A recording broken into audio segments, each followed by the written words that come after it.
Hi, everybody. My name is Andrea Paquette. I am the co-founder and president of the Stigma-Free Mental Health Society. I am so excited to have you here today, and we are welcoming our guest for our Stigma-Free Voices podcast. We have Heather Watson here today from Farm Management Canada. Do you want to say a quick hello? Yeah, hi everyone. Glad to be here. Amazing. Thank you so much for being here, especially with the focus of Stigma Free really wanting to and currently delivering some programming and much more upcoming for the rural and farming communities. So, really, your role and your work fit wonderfully into partnership with Stigma Free, and really excited to talk to you about that after the fact too. So today we're going to share your bio. I'm going to ask you some questions, and why don't we just jump right in? Sounds good. I'm ready. Okay.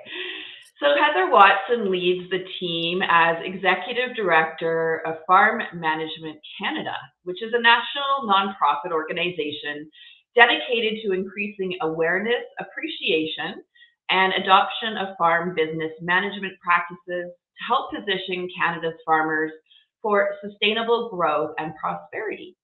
For well over a decade, Heather has also served as the Canadian representative to the International Farm Management Association. And in 2022, this is really impressive. Heather was recognized as one of Canada's influential women in Canadian agricultural, and in 2025, recently received the King Charles III Coronation Medal for her service to Canada. Congratulations on that. Heather obtained her bachelor's degree from the University of Guelph and went on to obtain her master's degree from the University of Warwick in UK. That's really unique, and maybe we should talk more about that later. My husband's from the UK. Heather grew up in southwestern Ontario and now lives in Ottawa. So welcome. That is quite an impressive bio. Congratulations on your King Charles III Coronation Medal. I would love to talk about that a little further as well. But first and foremost, let's talk about your organization, Farm Management Canada. Can you just tell our audience about the organization and a little bit more about its purpose and what it does? Yeah, of course. And yeah, thanks for that wonderful introduction. That's absolutely right on. In terms of, I guess, a bit of context and background of where we came from and why we do what we do. So we were established following the farm financial crisis of the 1980s. So it wasn't just in Canada, it was everywhere.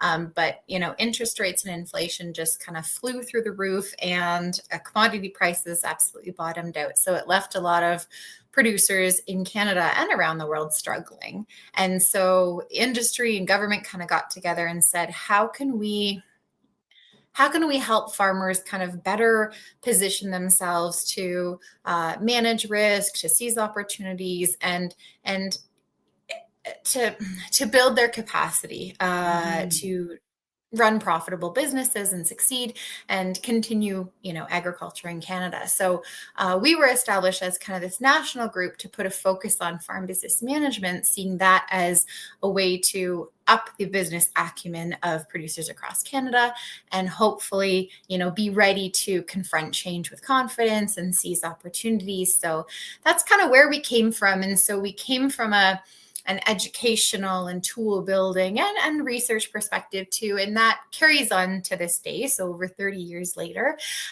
that's what we're doing. So we'll talk probably a little bit about our research today, which led to this conversation.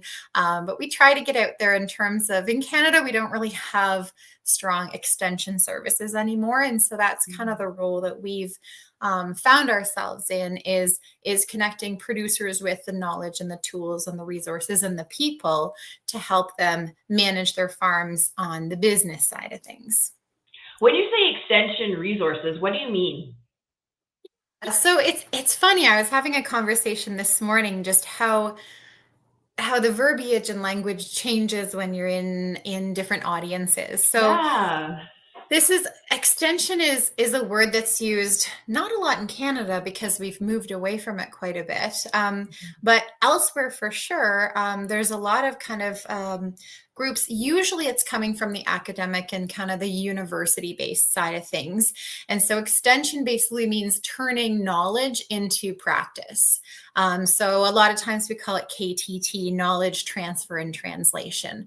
So if somebody says, hey, business planning is really good, we've proven that it, helps build resilience of your farm and profitability.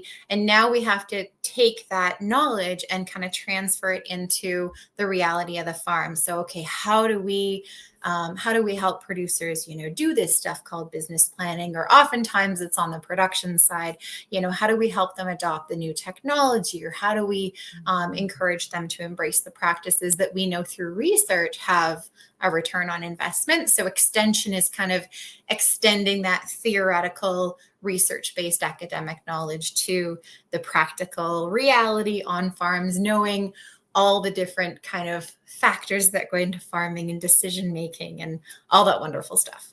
Yeah. So KT, right? Knowledge translation. I had the hardest time wrapping my head around that years back when I was working on a project. So I'm really happy you were able to explain the theory behind that.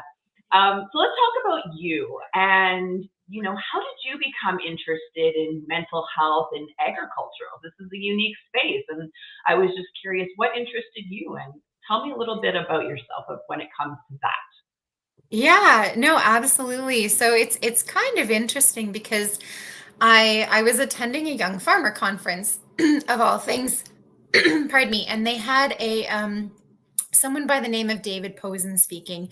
And so he's known as Doc Calm. And so he was talking about the effects of chronic stress and the ways we think and the ways that we behave. And, things like our coping mechanisms. So, oftentimes when we're experiencing chronic stress, some of us tend to socially isolate, or, we don't answer emails and texts and calls, and we kind of get tunnel vision just to get through it. Whereas others, might get angry, might get irritable, or might become cynical about the work that they're doing. And so as I'm sitting there listening to Dr. Posen, I'm thinking, this could have a major effect on farming. And we primarily work with, farmers and farm families and working together. And how do we transition the farm to the next generation? And, everyone gets along and we have all this, wonderful camaraderie. And so I'm thinking, well, if the stats are true, which they are around farmer mental health, then that means there's a lot of producers out there that are dealing with these coping mechanisms. And my question was, what effect does this have on the farm family, on the farm team, on the farm business? And my concern was, are we helping or are we hindering? Because we know producers face a variety of challenges, a variety of risk, like increasing volatility, and everything's ever changing, and you kind of don't know if you're coming or going some days. And so, thinking about that context, and we're saying, okay, but everything you do is awesome. Can you also do a business plan? And don't forget transition planning, and have you checked the markets lately? And. So I felt like, are we contributing to the stress? Are we helping alleviate the stress at all? Mm-hmm. And so that kind of, I guess, aha moment sitting there listening to Dr. Posen led me to think, well, maybe we can research this. And I had no idea where we were going with it, but we put a call out and we said, is there anyone out there interested in looking at the connection between, producer mental health and agriculture and farm business management? And luckily we had some folks that were interested. And so from there, we ran a national study. And that's what leads into the next question. So what were some of the key findings from your Healthy Minds, Healthy Farms study? Yeah, so we wanted to come at it at a bunch of different angles. So the first thing was to kind of confirm and validate what we had heard from other research, and namely University of Guelph. Like they get, clap. They kind of, Andrea and her team kind of started, I think they started this whole even look into this. farmer mental health. I totally credit those folks there. And so we wanted to say, okay, what does our research say when we talk to our farmers? How stressed are they? And then we wanted to look a little deeper and understand, okay, what are the main causes of stress? And then we wanted to look a little deeper and say, okay, what do they think about business practices? Are they using them? Aren't they? And how does that compare to their kind of stress levels and their coping mechanisms and things like that?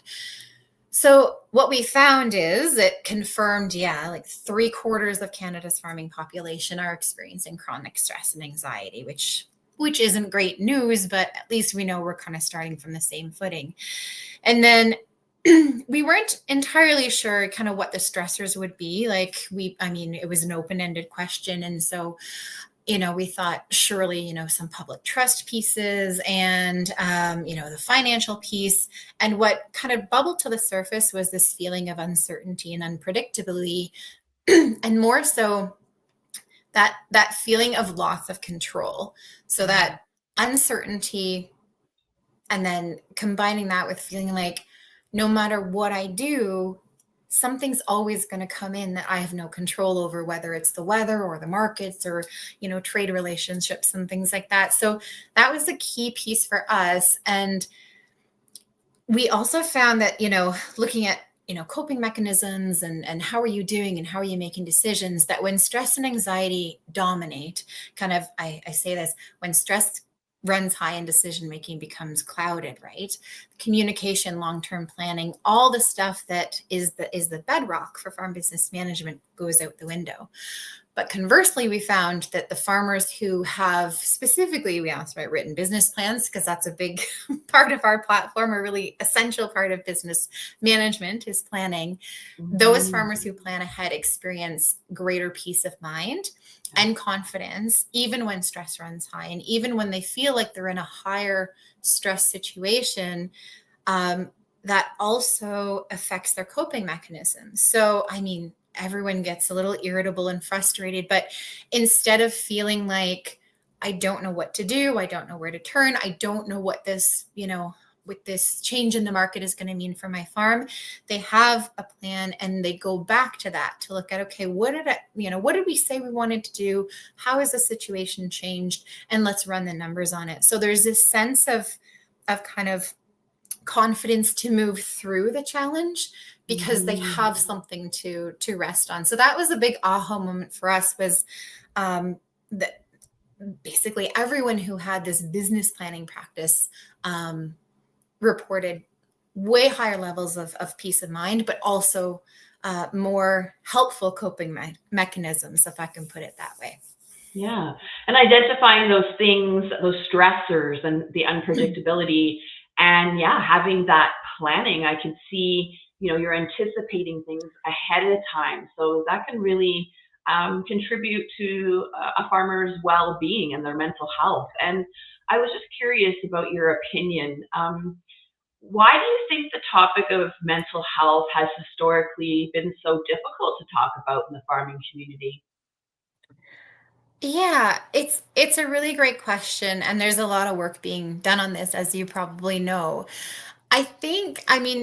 We experience this in what we're doing in terms of bringing this business culture into farming, and it's an unnatural fit, as it were. We know most farmers didn't get into farming to be business managers, certainly, and they probably didn't get into farming to, talk about their feelings and work with counselors and coaches and things like that. We find, kind of the conditions that bring farmers into farming are that of, I want to be my own boss. I want to be self-reliant, this kind of grit and determination and perseverance, which is something to be super proud of. The entrepreneurship is incredible. The passion, wanting to raise your family on the farm and contribute to the community. All these things are incredible assets, but that self-reliance and that grit, and I'm just going to keep my, nose to the grindstone and keep going. That kind of culture and that kind of upbringing, I think, makes it very difficult to look at a situation and say, I think I might be struggling and I think I might need help. And so I think that makes it quite difficult to talk about because farmers are used to being the Jack and Jill of all trades. They can do anything, any problem they can fix, they can weld apart, they can, you know, MacGyver something together. But when it comes to mental health, we weren't taught about that. We didn't learn about that. We're not sure what to do or where to turn to. And I mean, fundamentally, we're not even sure what's going on. Like, we know we're irritable. We know we don't want to be around other people, you know, as the case may be, or that we're not eating right, but we might not have the self-awareness to know that's actually because of stress. And it's okay. It's okay to struggle in these situations. Like, I look at producers and I think I admire them so much because I don't know how they put up with it, but they have that, you know, we're going to get through it. But of course, you look at the risk and the uncertainty, and now we see that, yeah, it's not sustainable, and we need to bring this conversation into agriculture, which I'm happy to say we have. Not we as in Farm Management Canada, but collectively as a sector, we've acknowledged that and made some really great strides. Yes, definitely. And I was just curious too about what farm organizations, governments, advisors, what can these entities do to better support farmers' mental well-being? So we thought about that a lot too. I mean, after we did our study, it's interesting how, you know, as soon as we saw that connection and made that connection, now, I mean, mental health is part of every single conversation we have, whether it's the lead in or whether it's, you know, surfaces. So typically, I think, you know, someone at a conference or at a meeting, a farmer comes up and says, yeah, like, you know, I'm not sure what to do about this. I'm not sure what to do about that. And inevitably it leads to a conversation about how they're doing, and maybe some challenges or struggles or pieces of uncertainty. So I think, like, I always think, you know, knowledge is power. That's why we're in the lifelong learning game. But learning gives farmers the tools, not just for managing the operations, but for managing uncertainty. So when a farmer is uncertain about their numbers, has a plan, feels more in control, it reduces this anxiety and increases confidence. And so I think, you know, us as we're working with producers, we can do a better job of appreciating just how stressful farming is in general. Farming is a risky business in and of itself with all the unpredictability. But on top of that, I think appreciating the fact that farmers carry this weight of a family legacy as well. And no farmer wants to be the one that lost the farm. So I think there needs to be compassion, empathy, and understanding in that. But we also need to do our part in inviting that conversation and acknowledging that farming is hard, it's difficult, and, you know, helping.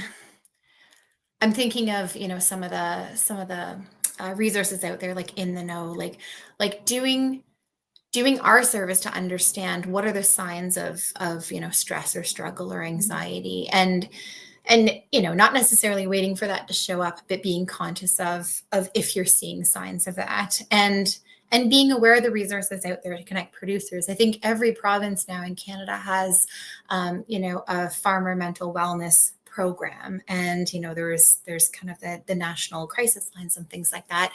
So being aware of the signs, being aware of the resources, and then I think too, working it into our daily work. So, you know, we can talk about business planning or transition planning till we're blue in the face, but working in that, you know, how are you taking care of yourself, and how are you taking care of others, and then back to, okay, and then how are you taking care of yourself? So I think it needs to be part of, like, normalized in everyday conversation. And it's interesting because I've certainly seen a shift. You know, the how are you doing? I'm fine, I'm good. I think it's really different now. Every time I speak to anyone, whether farmers or colleagues, there seems to be an opening for more honesty and transparency and kind of camaraderie in that, which is really, really nice to see. But I think it's just the first step is awareness. And once you have the awareness of, this is a big deal and there's resources available and you're in a position to help, because, we can't be in front of the farmers all the time, but they're usually chatting to a whole bunch of different folks, whether it's their veterinarian or agronomist or, feed supplier, whatever the case may be. But empowering these folks with the knowledge and the tools to recognize the signs, point them to support, and to do it in a way that appreciates your relationship with that person, right? Not everyone is comfortable just having it out there, but keeping up those connections and not being afraid to ask the question, once, twice, three times. How are you doing? How are you really doing? I think working it into our everyday practice is a good thing. Yeah, I'm considering that with that honesty piece, and people are definitely talking about mental health so much more, and it's great to hear from you. And yeah, we've been hearing it here at Stigma-Free too. There's more of that open door and honesty. The conversation is just more common and normalized, but we still have a lot to do. I know that. And if there was a farmer listening to this podcast who's struggling, what message would you want them to hear? I think I always start with, you're not alone, and it is so true. Whether you're a farmer or anyone, we're all people, we're all human. Our bodies are designed to keep us safe, but to keep us going. And sometimes that's to our detriment. So if it's, if you have that workaholic nose to the grindstone, that might not be sustainable, even though it feels like normal to you. So I would say the first thing to understand is you are not alone at all. You're not strange. You're not weird. 75% of producers are feeling the exact same way as you. So it's okay to feel the way you're feeling. And I also say, if farming was easy, everyone would do it. But it's just 2% of Canada's population putting food on our tables. It's hard, and it's okay to say that. I think it's okay to be honest and say, yeah, look, the recent changes to market access, kind of a big deal. Let's talk about it. And let's not talk about it just in how is this going to affect my bottom line, but how does this affect my peace of mind, as it were. And I would say, reaching out for support isn't a sign of weakness. And it doesn't necessarily, now I have to say I'm not a mental health expert, but it doesn't necessarily mean, going to a counselor, going to therapy. Reaching out can start with, close friends or family, or, the people that you are comfortable with. And it can start by, the next time you have an exchange with another producer and they say, hey, how are you? And you say, well, actually, I'm having a bit of a hard time. How about you? So, kind of opening that space for others as well might open the space for you. You never know. And then, reaching out for support isn't a sign of weakness, but it's that step towards, building your capacity and building your strength and building your confidence to say, you know what, it's not a sign of weakness that I'm struggling or that, I'm having trouble dealing with this, but the fact that I'm doing something about it is a sign of strength, and dare I say, a competitive advantage, because, I'm not going to be the producer that, sticks their head in the sand and just kind of watches the world go by, or, sit here and struggle in silence. I'm going to do something about it, and I'm going to, work with other producers and have a conversation, open up that conversation. So I would say your well-being, matters just as much, if not more, than your bottom line. We can give you a bunch of templates on how to manage the business side of your farm, but if you're not in the headspace, and I would hazard to guess we've all experienced, on the edge of burnout, if not on the other side of burnout, and that without health, nothing else matters, right? When you're sick, nothing else matters. You just want to get well again. And I think mental health is the same. So taking care of that first and foremost will help look after the other pieces, you, your family, your farm team, and your legacy. Yeah, definitely. Your mental health is your foundation, right? For everybody, definitely. And for our farmers, they need to be well to do well, to be happy, and that's so Yeah, imperative. be well to do well. I love that, Andrea. Oh, Yeah, thanks. you should claim that. I should. All right. And so just lastly, what's next for Farm Management Canada and advancing mental health awareness and support in the agricultural space? Yeah, so as I mentioned, we've already embedded the mental health piece into everything we do. So if you come to our business management, farm transition, financial fluency, risk management, leadership programs or workshops, you're going to get it. Thanks to the great work being done to other organizations out there, it makes it really easy for us to say, hey, let's take a minute and talk about this. And here's a world of resources available to you. So being that group to open the conversation and connect to the resources, and then of course sharing and celebrating the incredible work of everyone out there, knowing that it's interesting because sometimes we're invited into different meetings or conversations, and sometimes I hesitate because I think we're not the mental health experts, but I want to be a fly on the wall and hear what the experts are saying so that we can continue to evolve our programming with the right language and with the right tone and the right messaging. So for us, it's kind of an evolving and ever-going journey. And then there's an exciting new initiative that's coming, and I can't talk about it too much, but there's a national initiative coming to support producer mental wellness, which I'm sure folks will hear about in the next few months. But we're really happy to be part of that, and kind of taking what we've done in the leadership program space and turning that towards stress as a signal of an opportunity to grow and not something to be ashamed of.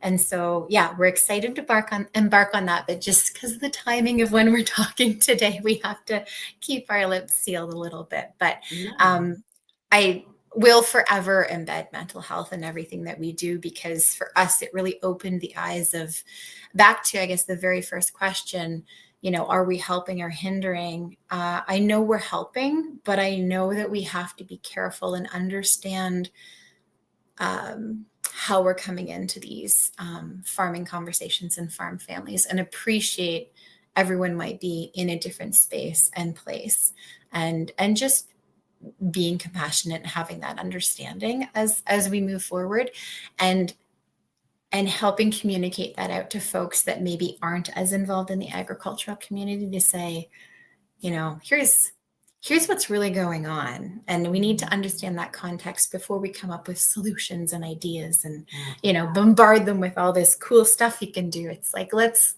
start where we are.